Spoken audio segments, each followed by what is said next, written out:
오늘 이 성찬이 1월에 있고 2월에 저희가 한 달에 한 번씩 성찬식을 하는데 제가 PPT를 만들면서 1월에 성찬했던 거 그대로 붙여놨더니 제가 1월 달에 성찬할 때 찬송가 빼먹었잖아요. 오늘 또 빠졌습니다. 네, 그렇게 저도 불안하고 연약한 존재입니다, 여러분. 그러나 여러분 오늘 또 우리 서로 여러분 이건 진짜 설교 시작 전에 항상 자, 시작. 나는 하나님의 아들입니다. 용준님 방금 들어왔으니까 한 번 더 시작. 나는 하나님의 아들입니다.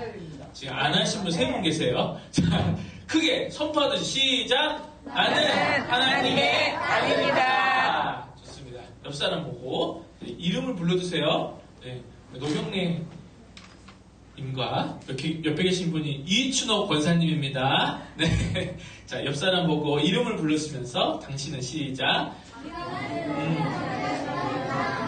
네. 허성민은 하나님의 딸입니다. 네. 허성민은 하나님의 아들입니다. 네. 좋습니다. 자, 우리가 하나님의 자녀입니다. 그리고 하나님의 자녀의 권세를 가진 사람들이에요, 우리는. 그죠? 여러분 하나님 자녀의 권세를 가지신 분들입니다. 아멘. 네, 그래서 우리는 먹고 사는 거 염려하지 않아요. 우리가 염려할 것은 온전한 사랑을 더 우선하는 삶을 어떻게 하면 살아갈 수 있을까. 두 번째로는 하나님을 떠보지 않아요. 하나님 시험하지 않아요. 왜냐? 우리는 하나님을 온전히 믿으니까. 그리고 마지막으로는 우리는 악의 유혹에 빠지지 않고 악과 맞서 싸우는 사람들입니다. 자, 여러분 혹시 엊그제 축구 보셨습니까? 네. 축구 보셨어요? 새벽에 봤어요. 자, 축구 안 보신 분 혹시? 오지사님 가정은 빼고 다 축구를 보셨네요. 그죠? 정말 선수들도 힘든데 보는 사람도 힘들더라고요. 왜냐면 지는 줄 알았잖아요. 근데 끝나기 한 4분 전에, 그죠? 4분 전에 페널티킥 얻어갖고 골을 넣더니 연장전 들어가가지고 프리킥으로 또 골을 넣었어요. 그래서 이겼습니다. 자, 그런데 제가 오늘 왜 이 이야기를 가지고 왔냐면 이 축구가 사실은 우리나라가 굉장히 불리한 조건에 있었어요. 자, 제가 한번 비교를 해봤거든요. 자, 호주는요, 우리나라보다 피파 순위, 그러니까 축구를 잘하는 나라 국가 순위 중에서 호주는 25위, 한국은 29위예요. 그러니까 4계단 차이가 나죠? 그 다음에 호주가 우리 대한민국보다 좀 덜 뛰었어요. 덜 뛰었고 게다가 더 많이 쉬었어요. 더 오래 쉬었어요. 자, 8강전까지 우리나라는 68시간 정도 쉬는 시간이 있었고 호주는 118시간을 쉬겠어요. 그러니까 거의 50시간을 그러니까 거의 이틀을 호주가 더 쉰 거예요. 이제 모르겠어요. 여러분들이 얼마나 운동하시는지 모르겠지만 운동 선수들은 휴식을 하고 안 하고가 정말 큰 차이를 만들어냅니다. 근데 호주 팀보다 50시간을 덜 쉰 거예요. 그리고 마지막 경기에서 우리나라 사람들이 우리 대한민국 대표팀에 기대하는 게 되게 높아요. 그래서 사우디아라비아 같은 나라한테 이제 질질 끌려다니다가 승부차기 갔냐라고 하면서 막 비난하는 팬들도 많았거든요. 그리고 이제 감독이 지고 있는데 웃고 있어가지고 지금 웃냐면서 엄청 비난받았어요. 자, 그러면 그 심적인 부담도 있고, 그죠? 육체적으로는 굉장히 피곤한 상황에서 호주하고 경기를 했는데 이겼다는 거 아닙니까? 그죠? 예. 그래서 저도 우리 나라랑 같이 일어나갖고 봤는데 아무것도 보다가 새벽에 막 그 소리는 못 지르고 서로 이렇게 했던 생각이 납니다. 자, 근데 여러분 이거 한번 생각해 보세요. 만약에요 우리 선수들이 그러니까 전반에 한 17분인가 그때 호주한테 골을 먹었거든요. 1대 0이었어요. 자, 근데 조건이 너무 안 좋잖아요. 너무 힘들고 피곤하잖아요. 근데 만약에 우리 선수들이 지면 어떡하지? 라는 마음으로 뛰었다면 아마 못 이겼을 것 같아요. 어떡하지? 지면 어떡하지? 이렇게 생각하다가. 자, 근데 우리 선수들이 마지막 순간까지도 반드시 이길 수 있다. 라고 으쌰으쌰하고 그리고 딱 한 골만 더 넣자 한 골만 더 넣자 해가지고 결국에는 경기 끝나기 4분 전에 한 골을 만들어냈고 그다음에 연장전 가서도 보니까 계속 몰아치는 거예요 호주를. 네. 자 여러분 근데 굉장히 지칠만 하잖아요. 그죠? 근데 여러분 손흥민 선수하고 이강인 선수하고 그리고 황희찬 뭐 유명한 선수들이 이거 황희찬보다 그러니까 손흥민, 이강인 그리고 마지막에 요 왼쪽에서 끝까지 뛴 서령우라는 선수가 있어요. 그 선수는 예선전부터 지금까지 한 번도 쉬지 않았어요. 풀타임을 뛴 거예요. 계속해서. 근데도 끝나는 시간인데도 서령우 선수 같은 경우에는 요쪽 골대에서 저쪽 골대까지 전력 질주하는 모습을 봤습니다. 여러분 그게 체력만으로 되겠습니까? 체력만으로는 힘든 거예요. 정신력으로. 네. 체력은 엄청 바닥이지만 정신력으로 끝까지 뛴 거예요. 어떤 게 있어서 반드시 승리한다, 이기겠다, 한 골만 더 넣자 라고 하는 마음. 여러분 예전에 혹시 이제 요즘 애들은 안 하지만 저희 어렸을 때 체력장 같은 거 하잖아요. 오래 달리기 하면 나 늦게 뛰면 어떡하지? 라고 하는 걱정이 드는 순간 어떻게 되는 것 같아요? 체력이 쭉쭉 떨어지는 느낌 들잖아요. 그죠? 네. 자, 그런 겁니다. 자, 여러분, 걱정과 근심과 불안은 실제적으로는 아무것도 할 수 없는 것들이에요. 그리고 아무것도 하지 못하게 만드는 것들이에요. 걱정과 근심과 불안. 우리 용서 형제님이 밥을 먹는 게 걱정되는 거. 그죠? 그런 것도 사실은 걱정이나 근심이나 불안은 사실 여러분한테 아무것도 할 수 없는 것들이에요. 오히려 내가 아무것도 하지 못하게 만드는 것이죠. 그래서 예수님이 걱정하지 말아라 라고 2번이나 말씀하세요. 2번이나. 제가 읽어볼게요. 너희 가운데서 누가 걱정을 해서 자기 수명을 한순간인들 늘릴 수 있느냐. 내가 가만 보니까 내가 아마 한 90세 정도 되면은 하나님 나라 갈 것 같아.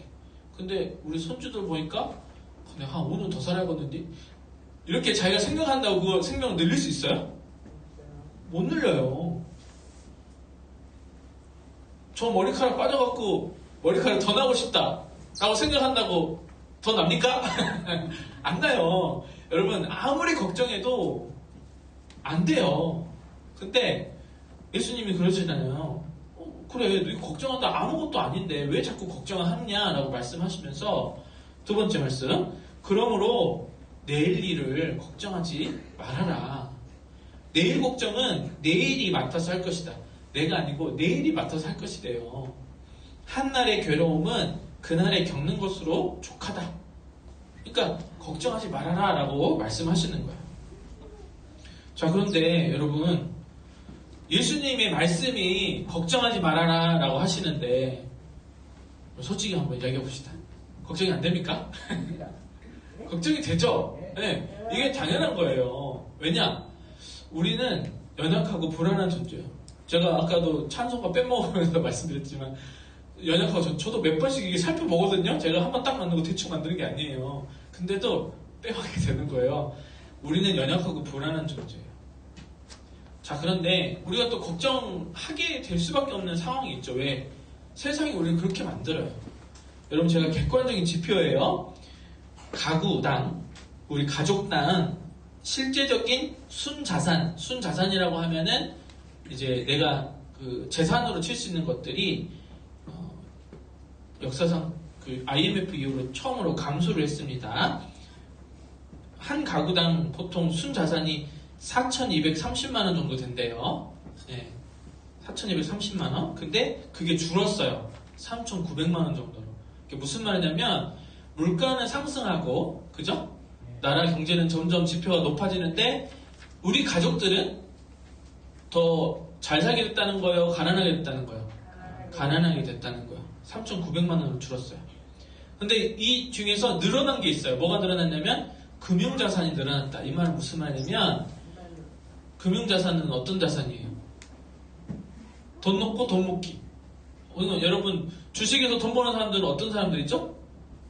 돈이 많은 사람. 주식을 안 하신 분들은 모르실 수 있는데, 돈이 많은 사람은 거기다 많이 넣고 조금 올라도 많이 벌고 이렇게 돼요. 어쨌든 금융자산이 늘어났고, 그 다음에 부채가 늘어났대. 부채가 뭐죠? 빚.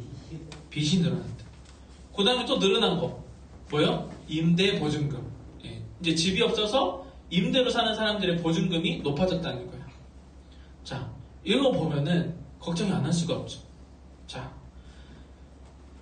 2023년 3월 기준으로 가구당 평균 부채가 9천만 원, 거의 1억 가까이 가구당 평균 빚이에요. 자, 여러분 한 4천만 원, 3천만 원 빚 있으신 분들, 예, 그래도 평균 이하입니다. 그러니까 너무 염려하지 마세요. 평균 9천만 원이에요. 9천만 원. 9천만 원씩 빚을 지고 있대요. 그 다음에 또 우리가 걱정해야 될 게 뭐냐면 출산율이 한 명이 안 돼. 0.778이야. 결혼해서 평생 아이를 안 가질 확률이 한 명이 안 된다는 거예요. 자, 이럴 경우에는 이제 국민연금도 걱정이 되고요. 그 다음에 우리 아이들이 자라나는 교육 환경도 격차가 심해지는 거예요. 아이들이 없으면 어떻게 학교가 없어지잖아요. 그런데 인구가 많이 몰려있는 저기 수도 경기권은 지금도 애들이 너무 많아갖고 학교가 막 아파트 단지에 생기고 막 그러고 있는데 우리는 지방에서는 학교가 없어지는 거예요. 그러면 교육 격차가 발생하고 교육 격차가 발생하면 이제 재산 격차도 발생하고 점점 이렇게 격차가 벌어지는 거예요. 자, 여러분 어떻게 걱정 없이 살아요? 그죠? 걱정할 수밖에 없죠. 먹고 살 걱정, 빚 때문에 걱정이잖아요. 자, 그런데 이제 오늘 본문 말씀에 보면은 하나님이 굉장히 답답하신 것 같아요. 이사야 선지자를 통해서 우리에게 말씀하셔요. 너 듣지 못했냐, 알지 못했냐, 보지 못했냐 하면서 굉장히 답답해 하시면서 말씀하세요.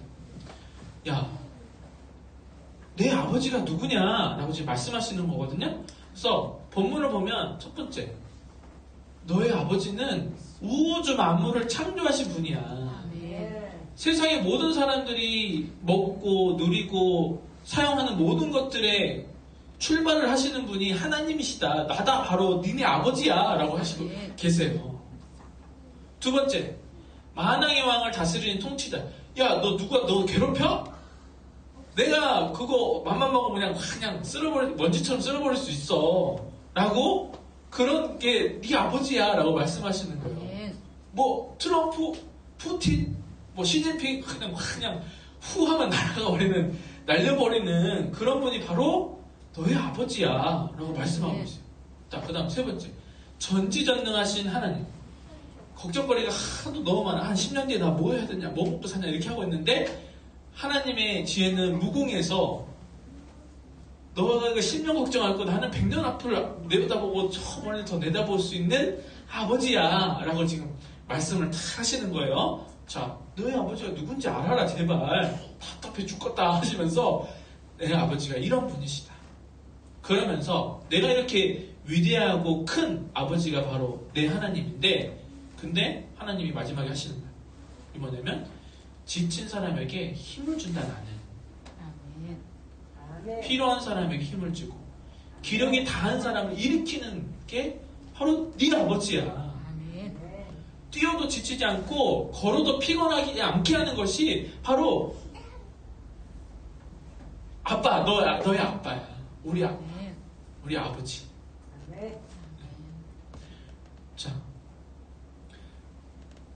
왜 이렇게 답답해 하시면서 내 아버지가 누군지를 알아라 제발 이라고 하실까요? 자, 믿음이 없이는 기쁨이 없다라는 거예요. 무슨 말이냐? 아버지가 천지 만물의 창조주시고 모든 통치자를 다스리시고 전지전능하고, 그리고 중요한 건 지쳤을 때 힘을 주는 게 바로 내 아버지다 라고 하는 믿음이 필요한데, 걱정한다는 건 뭐예요? 믿음이 부족하다는 거죠. 믿음이 연약하다는 거예요. 그래서 히브리서 말씀을 보면은 믿음이 없이는 하나님을 기쁘게 해드릴 수 없다. 지금 하나님이 답답해가지고 들어본 적 없냐, 본 적 없냐 이렇게 하면서 답답해 하시는 이유는 왜 이렇게 믿음이 없냐라고 하시는 거예요. 믿음이 없으면 하나님을 기쁘게 해드릴 수 없습니다. 하나님께 나아가는 사람은 하나님이 계시다는 것과, 근데 그 하나님 어떤 하나님이요? 천지의 창조주, 모든 만왕을 다스리시는 통치자, 그리고 전지전능하시고 지쳐있는 자에게 힘을 주시는 하나님이 살아 계시다. 그게 바로 우리의 아버지시다 라고 하는 믿음과, 그리고 하나님은 자기를 찾는 사람에게 상을 주시는 분이시다는 것을 믿어야 한다. 이게 무슨 말이에요? 믿음을 갖고 힘들고 지칠 때 누구를 찾아요? 하나님을 찾아오면 하나님이 힘을 주신다 라고 하는 것을 믿는 것이 하나님을 기쁘시게 하는 일이다 라고 지금 말씀하고 있어요. 자, 그런데 우리는 연약하고 불안해요. 믿음의 반대는 근심, 걱정이고 절망이고 허무에 빠지게 만듭니다. 그래서 믿음이 중요한 거예요. 자, 믿음이 없다라고 하는 것은 이런 것과 똑같아요. 하나님이 없다라고 말하는 것과 똑같아요. 하나님이 살아 계신가? 라는 것과 같아요. 그리고 하나님을 찾아봐야 별로 소용이 없더라 라고 하는 것과 똑같아요. 그게 믿음이 없는 거예요. 자, 여러분, 하나님이 안 계시고 그 다음에 하나님을 찾아봐야 아무 소용 없더라 라고 생각하면 그렇게 해서 얻을 수 있는 게 뭐가 있어요? 걱정, 근심밖에 없어요. 걱정하고 근심하고 불안하는 것밖에 할 수 있는 게 없다고요. 그렇게 하면 여러분 어떻게 될 것 같아요? 문제만 바라보고 있으면 한숨만 나오는 거예요. 앞이 보이지 않아요. 뭘 해야 되지? 뭘 해도 안 되는데 걱정에 빠져가지고 한숨만 훅 쉬게 되는 거예요. 요즘 젊은 사람들이요, 과학을 되게 좋아해요. 과학. 그래서 요즘을 우리가 과학시대라고 부르거든요. 과학.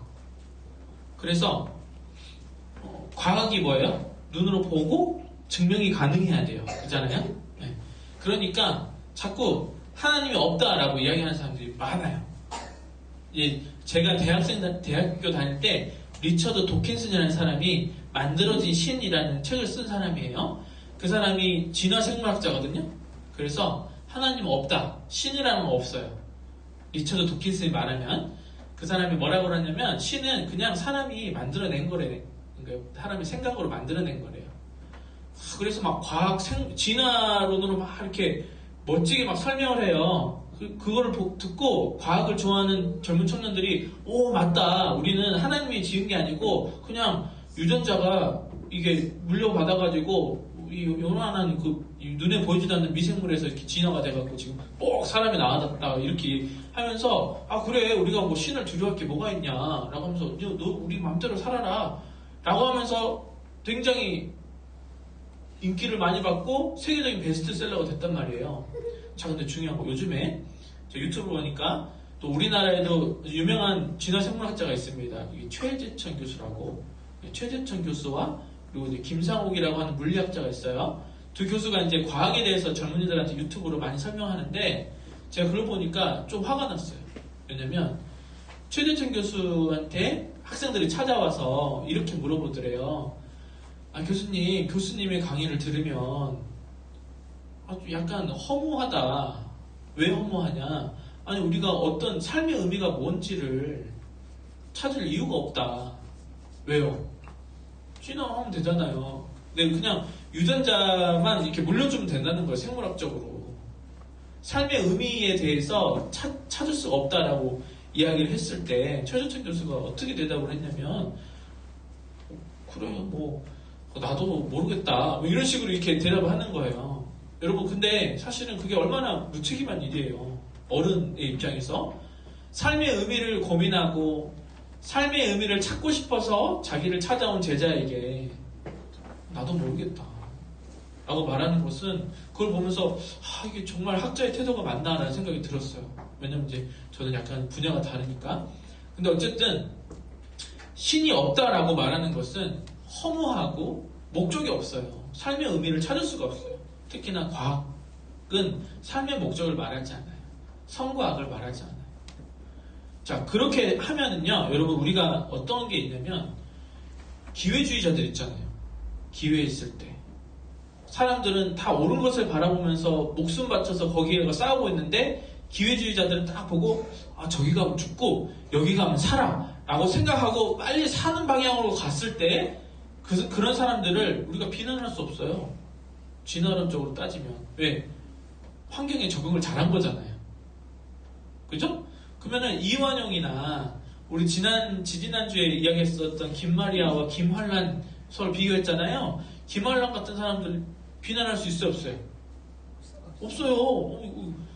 앞으로 일본이 잘 나가니까 일본 편을 들어야 돼 라고 생각하고 했잖아요. 이거 비난할 수 있어요, 없어요? 없어요. 신이 없다라고 말하면. 자, 우리가 지치는 이유는요, 물론 첫 번째는 먹고 사는 일 때문에 걱정으로 지치기도 하지만, 더 중요한 건 내가 이 삶의 의미를 위해서 살아가는 방향이 이게 맞나? 이렇게 살아도 되는 건가? 라고 하는 의심과 불안이 싹트기 시작하면은 힘이 빠지고 지치게 되어 있어요. 자, 그런데 이 빌립보서 4장 말씀을 보면은요, 이렇게 이야기하잖아요. 아무것도 염려하지 말고 모든 일을 오직 기도와 간구로 하고 여러분이 바라는 것을 감사하는 마음으로 하나님께 아뢰십시오. 그리하면 사람의 헤아림을 뛰어넘는 하나님의 평화가 여러분의 마음과 생각을 그리스도 예수 안에서 지켜줄 것입니다. 자, 이게 무슨 말일까요?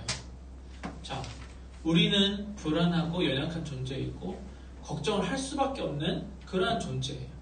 그런데 빌립보서는 아무것도 염려하지 말고 모든 일을 기도하고 간구로 하면서 여러분이 바라는 게 있으면 일단 감사하는 마음을 하나님께 이야기해라. 하나님께 자꾸 말해라 라고 하시는 거예요. 만약에 그렇게 하면 사람의 헤아림을 뛰어넘는, 그러니까 내 머리로는 생각했을 때 안 될 것 같고 불안하고 또 실패할 것 같아도 그것을 뛰어넘는 하나님의 평화, 하나님의 위로와 하나님의 평화가 여러분의 마음과 생각을 누구 안에서? 그리스도 예수 안에서 지켜줄 것입니다. 이게 무슨 말이냐면요, 여러분 아까도 말했지만 걱정 근심은요 여러분을 피폐하게 만들어요. 허망하게 만들고 절망하게 만들어요. 그런데 빌립보서는 뭐라고 이야기해요? 다 아래. 그리고 그렇게 하나님을 의지했을 때 하나님께서 평안을 주실 거래요. 걱정 근심을 물리치고 평안을 주시고 여러분의 마음과 생각을 예수 그리스도 안에서 지켜주신대요. 이게 믿음을 통해서 얻을 수 있는 우리 안에서 일어나는 힘이에요. 이 힘이 그리스도인의 힘이에요. 하나님 자녀의 힘이에요. 자, 여기서 나오는 힘이 역사를 만드는 거예요. 새 역사를 만드는 거예요. 무슨 말이냐? 여러분의 인생 가운데서 어떤 걸 실패하고 또는 수도 있어요. 또는 지금 당장 이 문제가 해결되지 않을 수도 있어요. 그러나 그렇다고 해서 또 좌절할 것이 아니고 그럴지라도 우리는 하나님께서 반드시 선하게 인도하신다라고 하는 것이 그런 또 믿음이 필요해요. 아멘. 여러분, 지난주에 김마리아와 김한란을 두 인물을 비교했을 때 김마리아는 독립운동을 하면서 모진 고문을 당하면서도 끝까지 독립을 해서 싸웠잖아요. 그리고 김마리아가 돌아가신 후에 광복을 됐단 말이에요. 여러분, 김마리아 여사는 일생 동안 살면서 광복되는 걸 보지 못했죠. 그죠? 그럴지라도 김마리아 여사는 포기하지 않고 낙심하지 않고 끝까지 하나님께서 선하신 방향으로 반드시 우리 대한민국을 독립, 광복할 수 있게 인도하실 것이다 라고 하는 믿음이 있었기 때문에 죽는 그날까지도 싸울 수 있었던 거예요. 그러나 하나님의 선하심에 대한 믿음이 없으면 어때요? 기말란처럼 이랬다가 저랬다가 이랬다가 저랬다가 하는 거예요. 자, 여러분, 우리가 믿는 것이 뭐냐는 거예요. 우리가 믿는 것은 하나님의 선하심을 믿으라. 여러분, 졸리니까 한 번만 따라해볼까요? 하나님의 선하심을 믿으라. 하나님의 선하심을 믿으라. 하나님의 선하심을 믿으라. 오직 주님을 소망으로 삼으라. 오직 주님을 소망으로 삼으라. 주님을 소망으로 삼으라. 여기서 소망으로 삼는 주님이 누구신가가 중요해요. 주님. 세상 사람들은 농담으로 소주님, 맥주님 하면서 주님 그러는데 우리의 주님이 누구냐고요. 바로 하나님의 선하신 하나님. 선하신 하나님을 믿으라. 자, 여러분, 하나님의 선하심이라고 하니까 선이 한자로 착할 선자잖아요. 그래서 우리나라의 문화에서는 선은 착한 것만 생각하는데 사실 선하심은 굿이에요. 굿, 영어로 굿. 굿은 세 가지를 포함해요. 진실된 거, 참, 그 다음에 선한 거, 착한 거, 아름다운 거. 자, 근데 여러분 복음이 영어로 뭐죠? 굿 뉴스, 그죠? 굿 뉴스. 선한 소식인데, 좋은 소식인데, 좋은 소식이 뭐냐면 이 세 가지 진선미, 이 굿을 예수님께서 이미 다 이루셨다라고 하는 소식이에요. 여러분이 가지고 있는 현재 이 문제도 예수님께서 이미 다 이루셨다라고 하는 그러한 소식이 복음이에요, 사실. 그래서 복음을 들으면 기쁜 거예요. 왜? 아, 내 문제가 다 해결됐네? 죽음의 문제 해결됐네? 이게 다 해결됐네? 라고 알면서 그게 진짜 기쁨이 되는 거거든요. 자, 그러면 중요한 거. 이 복음, 굿을 이루신 예수님이 우리의 소망으로 삼는 주님이 되셔야 되는데, 자, 우리가 소망으로 삼는 주님이 어떤 주님인가가 굉장히 중요한 거예요. 우리가 무엇을 믿느냐에 대한 거거든요. 자, 옛날에 여러분 공산당 되게 싫죠. 공산당을 선언한 그 마르크스라는 사람이 이 종교를 민중의 마약이다라고 이야기를 했어요. 그 말은 무슨 말이냐면 세상 사람들이 여기 일하는 사람들이 세상의 문제를 바라보지 않고 주님만 하고 있다. 그래서 세상의 문제 해결되는 게 하나도 없다. 라고 하면서 민중의 한편이다. 라고 이야기를 했었던 거예요.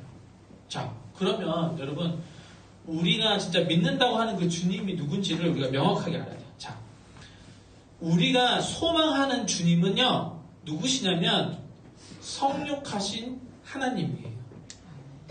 자, 이게 무슨 말이냐? 아까 우리 이사야 본문 읽은 것처럼 하나님은 우주 만물의 창조주시고 만왕의 통치자시고 전지전능한 하나님이시고 약한 자에게 힘을 주시는 하나님이신데 이러한 위대하고 크신 하나님이 우리를 위해서 저처럼 불안하고 연약한 인간의 몸으로 이 땅에 오셨다는 거예요. 아멘. 그 주님을 우리가 믿는다는 거거든요. 그리고 그 주님을 우리가 소망한다는 거거든요. 아멘. 자, 그러면 우리 예수님이 문제를 만났을 때 어떻게 하셨는지 보자고요. 예수님이 삶의 문제를 만났을 때, 자기를 위협하는 문제를 만났을 때 어떻게 해결하시는가. 첫 번째, 이거 봅시다. 여러분, 예수님이 자기 문제 해결하려고 기적을 하는 거 보셨어요? 저녁에 나 잡으러 저 사람들 막 몽둥이 들고 왔단 말이에요. 이것들이 내가 통치자 만왕의 왕이 돼 그냥 천군천사 불러가고 그냥 슈퍼 히어로들처럼 아이언맨처럼 팍팍팍 막 쏘고 물리쳤어요? 아니요. 40일 동안 금식하면서 배가 고파 죽겠는데 이거 돌로 그냥 치리케이크 하나 만들어야 되잖아요. 그렇게 했어요? 아니요. 안 했어요. 십자가에 못 박혀서 죽는 그 일이 예고가 돼 있어요. 예수님이 예고가 돼 있다면 내가 이렇게 하면 나는 결국 십자가에 못 박히고 죽게 될 건데? 너무 힘든 일인데? 하나님 이거 안 하면 안 돼요? 했어요? 안 했죠. 자, 그러면서도 예수님은 자기에게 닥친 문제에 대해서 오직 하나님의 나라를 위해서 평생을 사셨고, 그 다음에 하나님의 뜻을, 자기를 향한 하나님의 뜻을 위하여 꿋꿋이 매일 순간순간 최선을 다해 사신 거예요. 사실 여러분, 예수님 막 위대하게 막 걸어다니면서 기적을 행하면서 걸어다니는 게 아니고 매일 순간순간 하나님이 자기에게 맡겨진 일에 대해서 최선을 다해야지, 내 삶을 살아야지 라고 하면서 꿋꿋하게 한 걸음 한 걸음씩 걸어가신 거예요. 기도하면서. 성경 보면은 예수님이 항상 기도하셨다고 나오거든요.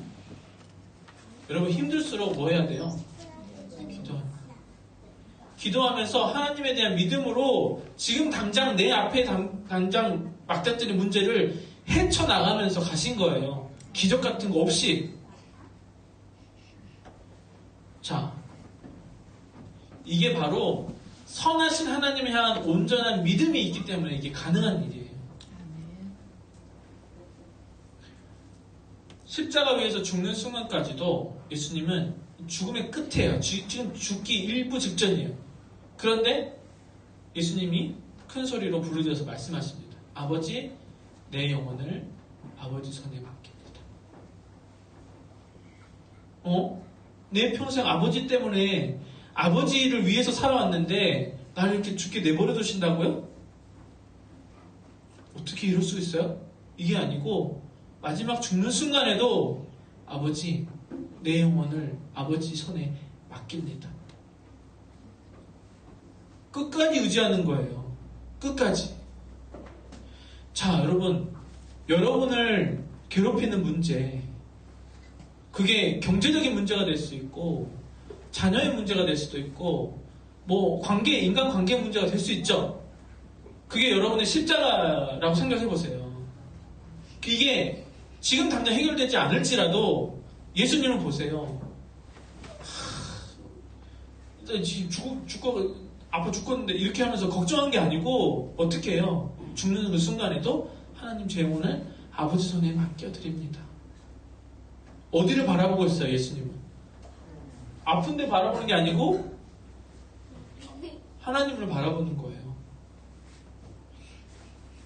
내가 원하는 대로 되지 않아도 끝까지 하나님을 향한 믿음을 잃지 않았습니다. 여러분, 우리가 어떤 주님을 바라는가가 굉장히 중요해요. 그 주님이 예수님이 맞는지를 점검해 봐야 돼요. 만약에 여러분의 경제적인 문제가 있어서 하나님, 요번에 로또 당첨되면 이 문제가 다 해결됩니다 라고 기도하는 그 하나님은 예수님이 아니에요. 기적처럼 로또 돼갖고 빚 청산되는 게 그거를 바라면서 기도하는 분이 예수님이 아니에요. 그런 분이 아니라니까요. 예수님은. 무슨 말인지 이해되시죠? 하나님은 마술사가 아니에요, 여러분. 마술사가 아니에요. 여러분 눈속임하고 약간 이렇게 척척 하고 뭔가 좋은 거 던져주면서 여러분 막 이렇게 막 일희일비하게 하게 만드는 사람이 아니라고요. 그런 분이 아니라고요. 하나님은 여러분을 영원한 기쁨, 영원한 생명으로 이끄시는 분인데 겨우 로또 하나 갖고 막 깔짝깔짝 이렇게 하는, 물론 로또 해주시면 좋죠. 그런데 그렇게 문제를 해결하시는 분이 아니라는 거예요. 문제만 말하면서 이거 어떻게 해야 되냐 하면서 푹 쉬고, 이게 아니고 하나님, 선하신 하나님, 나를 반드시 선하신 방향으로 인도해 주시고 우리 가정을 선하신 방향으로 인도해 주시고 우리 교회를 선하신 방향으로 인도하시는 하나님을 믿는 믿음으로 걱정것이 물러치고 평안으로 힘을 얻게 하시는 것이 하나님이시다. 그런 믿음을 가진 사람이 거칠게 살아가면서도 거기서 지치지 않고 더 나아갈 수 있는 거예요, 여러분. 여러분께서 뭔가 일을 해서 성과가 나지 않고 힘들고 어렵고 지칠지라도 여러분이 바라보는 것이 하나님의 나라와 하나님의 뜻이라면 여러분 지쳐도 지치지 않게 뛰어갈 수 있고 넘어진 것 같아도 금방 일어나서 다시 뛸 수 있는 것이 바로 예수 그리스도가 주시는 새 힘이라는 거예요. 자, 그래서 이게 필요하죠. 오직 예수님만이 예수님. 우리가 믿는 그 예수님만이 우리에게 있는 문제를 해결하시는 분이다. 그런 예수님을 우리가 바라며 소망할 때 독수리가 날개치면서 하늘을 확 힘차게 솟아오르듯이 예수님께서 우리를 걱정과 근심의 늪에서 건져내시고 우리는 문제를 박차고 일어나서 한 걸음 나아가게 하시는 거예요. 그럴 때 우리는 뛰어도 지치지 않고 걸어도 피곤하지 않을 수 있는 거예요. 마지막입니다, 여러분. 우리가 하나님 나라를 위해서 그리고 내게 주신 하나님의 뜻을 향해 온 삶을 바치신 예수님을 우리가 닮아갈 때 우리는 날마다 새 힘을 얻게 될 겁니다. 날마다. 먹고 사는 문제 여러분 절절매지 말고 여러분 당당하십시오. 하나님의 선하심을 이루는데 우리가 목숨을 걸어야지 먹고 사는 문제 먹고 사는 문제 우리가 절절맬 것까지는 없잖아요. 물론 배에 좀 굶어도 괜찮아요. 그런데 어쨌든 이거보다 우리가 더 큰 거를 바라보자고요. 자, 그렇게 할 때 우리가 하나님의 사랑과 정의와 평화, 생명을 이루는 하나님 나라에 살면은 걱정, 근심을 떨쳐내고 한 발짝 한 발짝씩 전진하게 될 겁니다. 한숨 푹 쉬는 삶이 아니고 우울하고 절망에 빠져가고 불안해 사는 것이 아니고 한 걸음 한 걸음씩 가요. 그래서 우리 손주씨 할아버지처럼 매일 걸으신다면서요? 예. 아이고, 다리가 무릎이 아파갖고 죽겠다. 언제 이게 죽을까? 이렇게 걱정하시는 분들은 그냥 거기 앉아있겠죠? 그러나 우리 손주씨 할아버지처럼 아이고 내가 건강이 걱정되면 걸어야지. 그죠? 맞죠? 그지? 이렇게 되는 거야. 걱정하면은 푹 처지는 거야. 그러나 우리가 하나님을 바라면서 하나님의 선하심을 믿으면서 한 걸음씩 나아갈 때 반드시 여러분이 문제를 해결하게 되실 줄 믿습니다. 그 믿음을 가진 사람에게 예수 그리스도의 하나님 나라의 평화와 기쁨이 넘칠 줄 믿습니다. 네, 기도합니다.